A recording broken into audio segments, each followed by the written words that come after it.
नमस्कार, मैं रूपक महागणाधिपति गणेश के एक नए एपिसोड में आप सभी का हार्दिक स्वागत करता। नमस्कार, मैं अपेक्षा। गणपति के विशेष रूपों को खोजने की इस पावन यात्रा में आप सभी का स्वागत करती हूँ। भारत के विभिन्न प्रदेशों में गणेश जी के विविध स्वरूपों को खोजते हुए अब हमारी ये यात्रा पूर्वोत्तर भारत की पवित्र भूमि पर पहुंच चुकी है। पूर्वोत्तर भारत, एक ऐसी भूमि जहाँ प्रकृति की हर धुन में भक्ति की एक अनोखी लय छिपी है। और यहाँ की इस आध्यात्मिक यात्रा का आरंभ हम असम की पवित्र भूमि से कर रहे हैं। आज हम अपनी इस विशेष यात्रा में सबसे पहले पहुंचेंगे गुवाहाटी की पहाड़ियों में स्थित द्वारपाल गणेश मंदिर, जहां कामाख्या धाम की राह पर खड़ा ये दैवीय प्रहरी हर भक्त को शुभ आशीर्वाद प्रदान करता है। इसके बाद हम आगे बढ़ेंगे एक और अद्भुत अध्याय की ओर, लालमती दुर्मारी गणेश मंदिर। यह वह स्थल है जहां लाल पहाड़ियों में उकेरी गई प्राचीन शिल्पकला समय के साथ संवाद करती हुई दिखाई देती है। और फिर हम पहुंचेंगे हटीसिला गणेश मंदिर। तो चलिए इस अद्भुत प्रदेश में गणपति के तीनों धामों का इतिहास और प्राचीनता को जानने के लिए श्री गणेश करते हैं उस श्रृंखला के एक नए अंक का, जिसका नाम है महागणाधिपति गणेश। आदि अनादि संस्कृति की विजय यात्रा।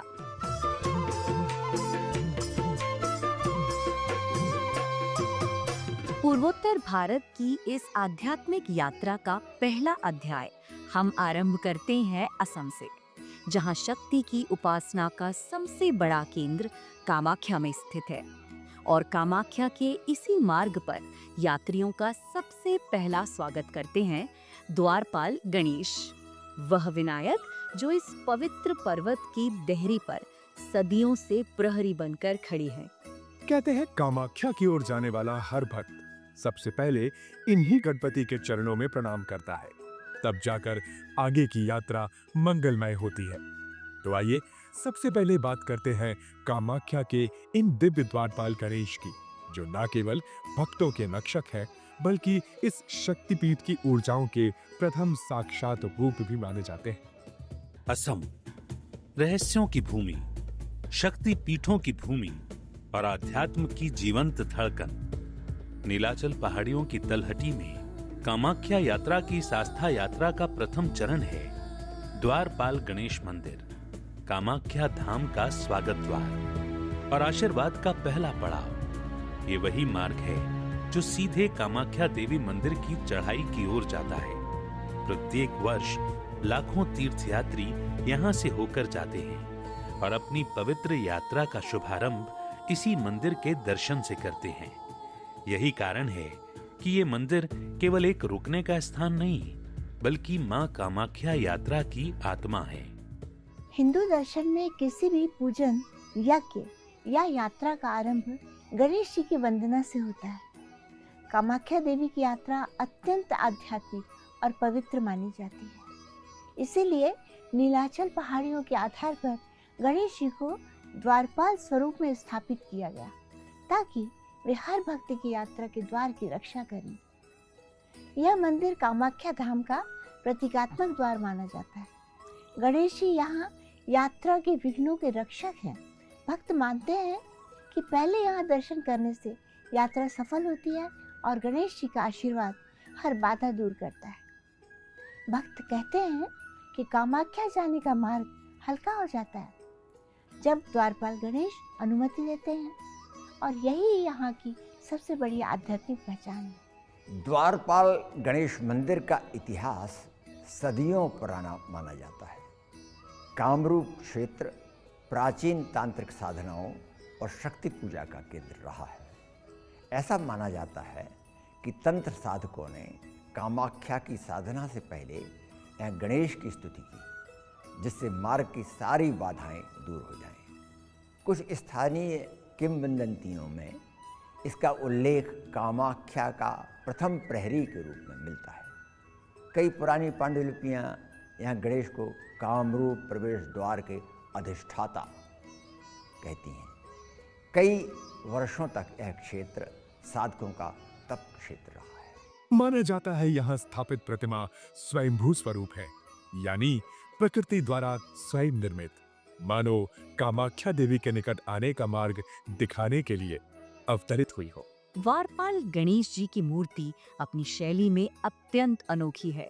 इनकी सूंड दाईं ओर मुड़ी है, जिसे असम की परंपरा में अत्यधिक शुभ माना जाता है। मूर्ति पर हल्की प्राकृतिक शरण रेखाएं इसकी प्राचीनता को दर्शाती हैं। गणपति की रक्षक मुद्रा, शांत नेत्र, दाईं ओर सूंड, माथे पर कुमकुम और हल्दी की रेखाएं और पीठ पर प्राकृतिक शिला।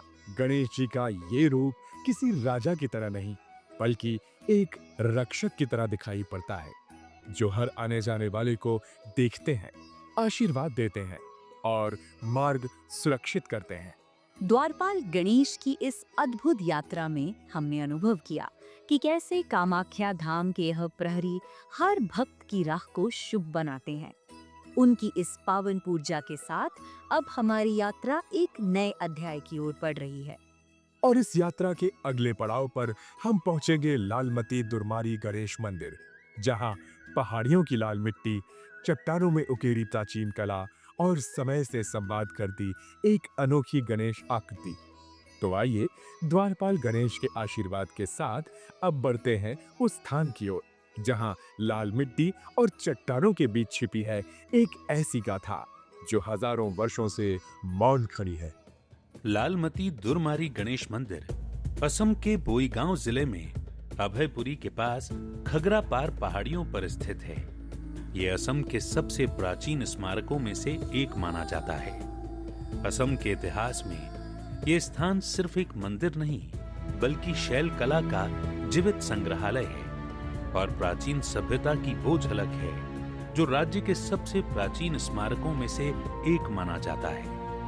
हालांकि इसका सटीक इतिहास अभी भी एक रहस्य बना हुआ है, लेकिन पुरातत्ववादियों का मानना है कि मंदिर की संरचना और नक्काशी शैलियों के आधार पर यह मंदिर और इसकी मूर्तियां 8वीं और 10वीं शताब्दी ईस्वी पूर्व की हैं। यह सिर्फ एक मंदिर नहीं, बल्कि प्रकृति, पृथ्वी और मानव शिल्प का अद्भुत संगम है।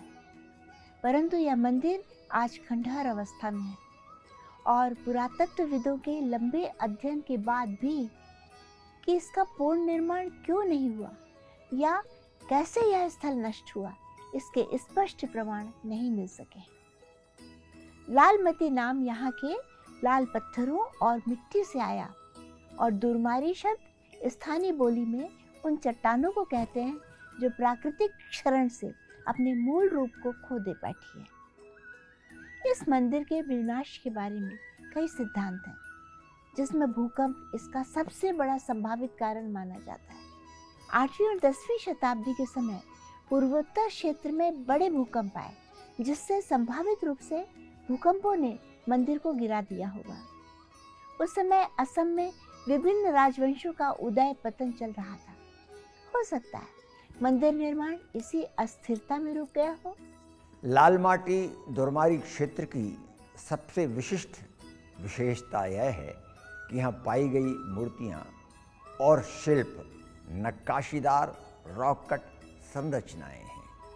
ये जो असम के प्रागैतिहासिक और प्राचीन धार्मिक जीवन दोनों को जोड़ती हैं। मंदिर परिसर में जो मूर्ति कल्प दिखाई देता है वह पारंपरिक मंदिर निर्माण शैली का परिणाम नहीं है, बल्कि पहाड़ियों की लाल मिट्टी और बलुआ पत्थर को काटकर तैयार की गई संरचनाएं हैं। यह स्थल 8वीं-11वीं शताब्दी के बीच किसी काल का हो सकता है।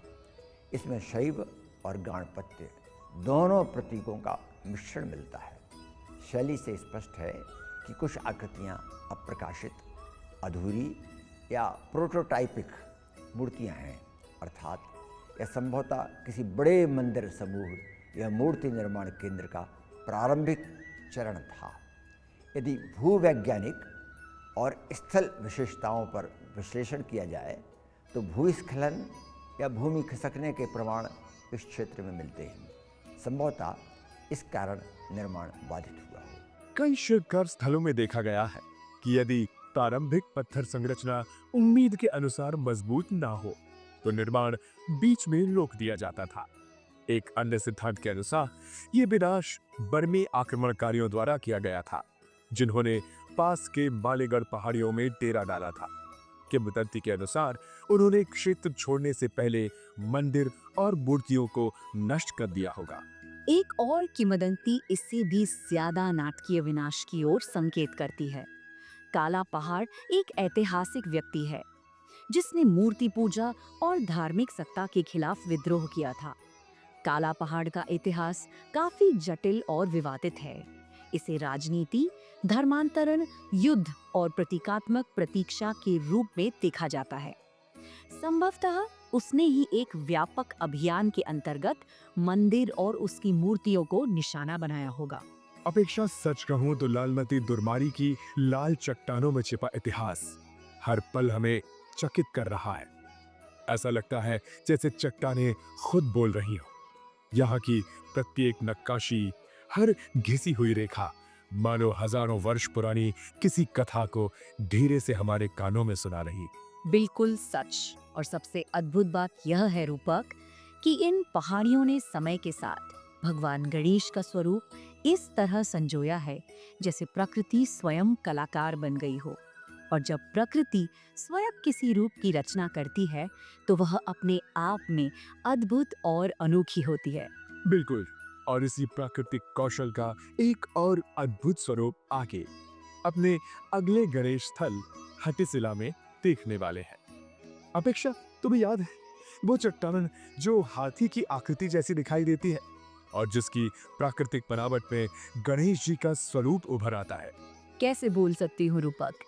हटिसिला का वह प्राकृतिक गणेश रूप वास्तव में अद्भुत है। न कोई मूर्तिकार, न कोई उपकरण, सिर्फ प्रकृति और उसकी अनंत शक्ति। तो फिर चलते हैं उस दिव्य स्थल की ओर जहां ब्रह्मपुत्र की हवा, जंगल की शांति और शिला की बनावट तीनों मिलकर भगवान का साक्षात दर्शन कराते हैं। हटिसिला गणेश मंदिर असम के कामरूप जिले के चंद्रपुर क्षेत्र में स्थित है। गुवाहाटी शहर से लगभग 20-25 किलोमीटर की दूरी पर पानी खेती चंद्रपुर रोड पर यह स्थान मिलता है। एक प्राकृतिक शिलाखंड में प्रकट गणेश आकृति है। हाथीशिला गणेश मंदिर की सबसे बड़ी विशेषता ये है कि यहाँ स्थापित गणेश प्रतिमा मानव निर्मित नहीं बल्कि प्राकृतिक रूप से बनी हुई शैल आकृति मानी जाती है। ये मंदिर ब्रह्मपुत्र नदी के दक्षिण किनारे के बहुत पास स्थित है, जहाँ नदी, जंगल और पहाड़ी चट्टानों का त्रिवेणी संगम मिलता है। आसपास घना प्राकृतिक क्षेत्र, ग्रामीण मार्ग और शांत जंगल का वातावरण इस स्थान को अत्यंत शांत और ध्यान योग्य बनाते हैं। मंदिर का नाम हटिशिला 2 शब्दों का संयोजन है। हटि का अर्थ हाथी और शिला यानी चट्टान या पत्थर। यहाँ की बड़ी चट्टान का आकार दूर से देखने पर हाथी जैसा प्रतीत होता है, विशेषकर उनका माथा और सूंड वाला हिस्सा जो स्पष्ट तौर पर गणेश जी के सिर, सूंड और पेट जैसा दिखता है। भक्त इसे स्वयंभू गणेश स्वरूप मानते हैं, इसीलिए इस स्थान का नाम हटिसिला अर्थात हाथी आकृति वाली पवित्र शिला पड़ा। इस प्रकार यह प्रतिमा रॉक कट नहीं बल्कि रॉक फॉर्म्ड यानी प्राकृतिक निर्माण है। यह स्थान किसी मानव निर्मित मूर्ति का उदाहरण नहीं है। यह पूरी तरह प्राकृतिक शिला रचना यानी नेचुरल रॉक फॉर्मेशन है। कई सदियों तक हवा, नदी की नमी, वर्षा, जल, तापमान और भूगर्भीय दबाव, इन सब ने मिलकर इस चट्टान को आज के गणेश आकृति वाले रूप में बदल दिया। यह प्राकृतिक मूर्ति भारत के अनोखे रॉक गणेश स्थलों में से एक है।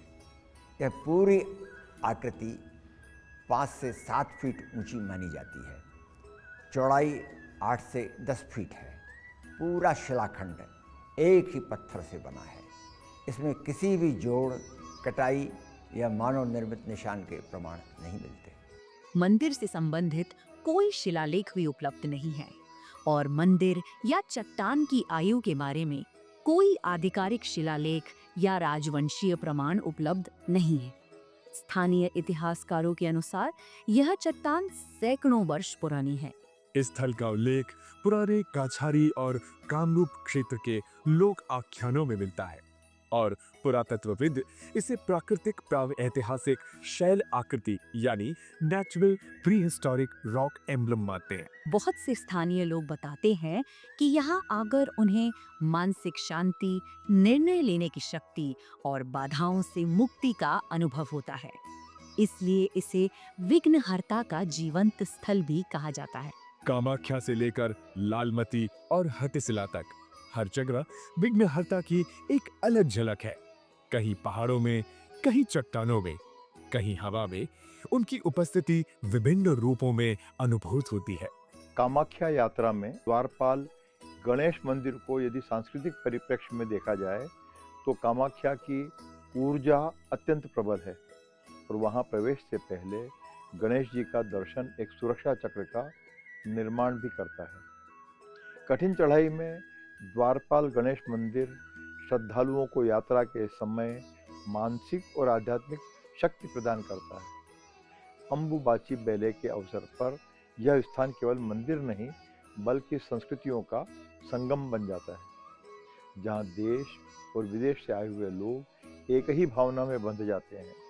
लालमती दुर्मारी मंदिर की चट्टान काटकर बनाई गई गणेश प्रतिमा प्रारंभिक मध्यकालीन आइकोनोग्राफी का रूप प्रस्तुत करती है और इसका सामूहिक विश्लेषण स्पष्ट करता है कि यह मूर्ति 8वीं-10वीं शताब्दी की पूर्वी भारतीय गणेश परंपरा से जुड़ी हुई है।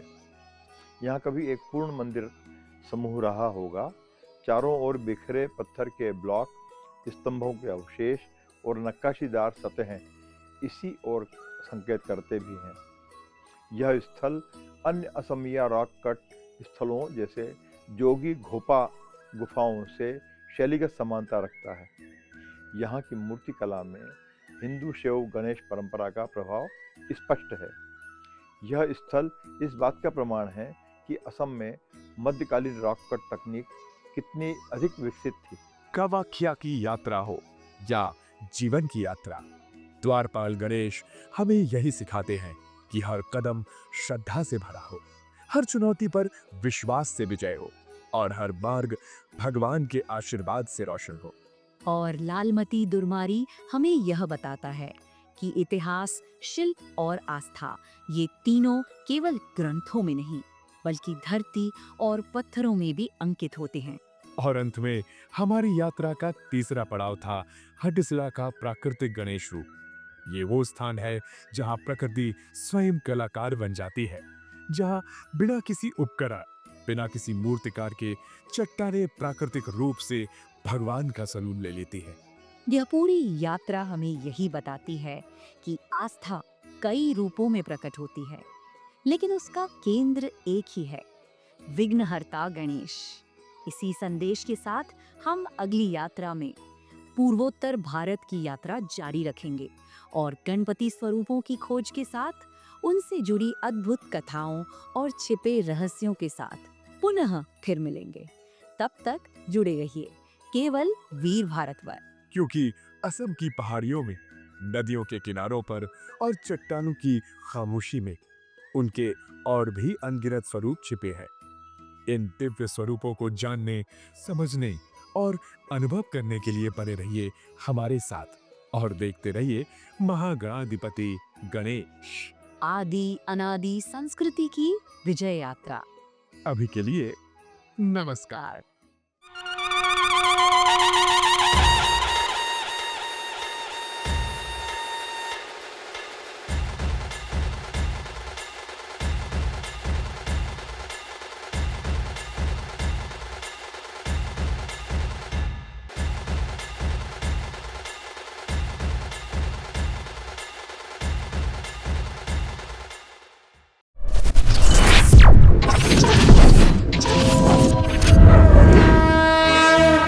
वयं राष्ट्रे जागृयाम पुरोहितः।